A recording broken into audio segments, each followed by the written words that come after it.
Great day to be in real estate. This is Duanebeisner, sales manager and sales representative for ERA. How are you today? For the quote of the day, disregarding another person's faults preserves love. Telling about them separates close friends. Proverbs 17:9. The joke of the day. Please keep your dog beside you, sir, a woman said crossly to the man sitting opposite to her on the bench at the park. I can feel a flea in my shoe. So the man looks at his dog and says, Midnight, come over here, replied the man. This woman has fleas. For the business tip of the day, a long commute to work each day in your car presents a wonderful opportunity to master a great sales presentation by listening to and memorizing recordings by the masters. Think about that. There will be no Darwin Award of the day. Their website was down, but for the social commentary, good news, the streets are safer today in LA because Lindsay is behind bars. Yeah, there was a story about Lindsay Lohan's depressing jail cell. But what did she expect? A room at the Ritz just because she's been a princess all her life? Anyway, Lindsay Lohan's new home behind bars doesn't sound or look so sweet. The 24-year-old star, I don't know. I don't think she's a star. It's just like a bad accident. People can't look away. But anyway, she settled in for a stay at the women's prison Tuesday in dreary Linwood, California, where she moved into a 12-by-8 cell, isolated from the facility's other 1,800 inmates, the Associated Press reports. The highlights of her new digs: 2 bunks, a toilet, a sink, a small tabletop, and a 6-inch window with measly views of the outside. TMZ reports that the actress will be allowed to shower every other day with exercise privileges 3 times a week. On the menu, 2 cold meals and 1 hot meal daily. I have worked at several retreats at a local federal prison. You do not want to eat the food in those prisons. Trust me. Anyway, the Mean Girls star isn't Linwood's first celebrity resident.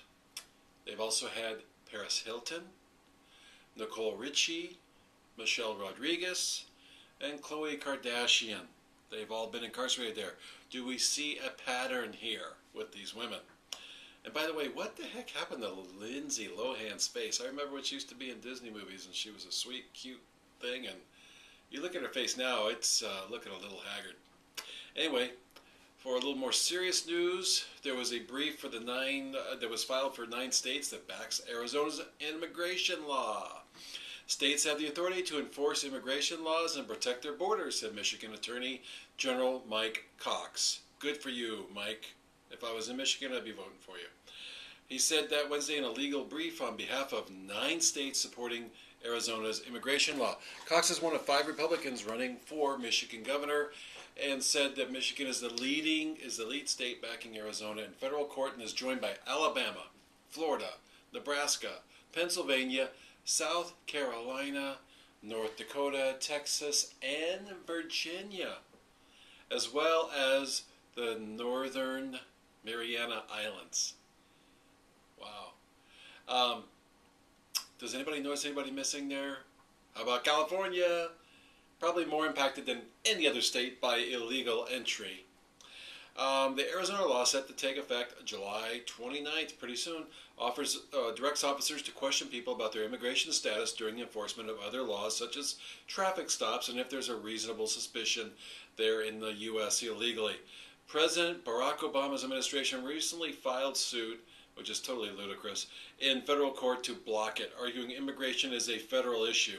Yes, it's a federal issue that nobody has done anything about since, I don't know what, Spanish-American Wars or something.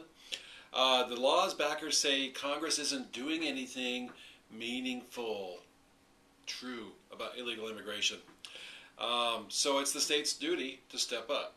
And actually, if it's immigration, then it's not illegal. So illegal immigration is not the right term for this. Anyway, Arizona, Michigan, and every other state have the authority to enforce immigration laws, and it is appalling to see President Obama use taxpayer dollars to stop a state's efforts to protect its own borders. Why not? Obama's using our tax dollars to buy other industries and everything else, for God's sake.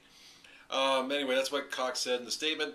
Arizona's Republican Governor Jan Brewer, in a statement released by Cox's office, said she was thankful for the support.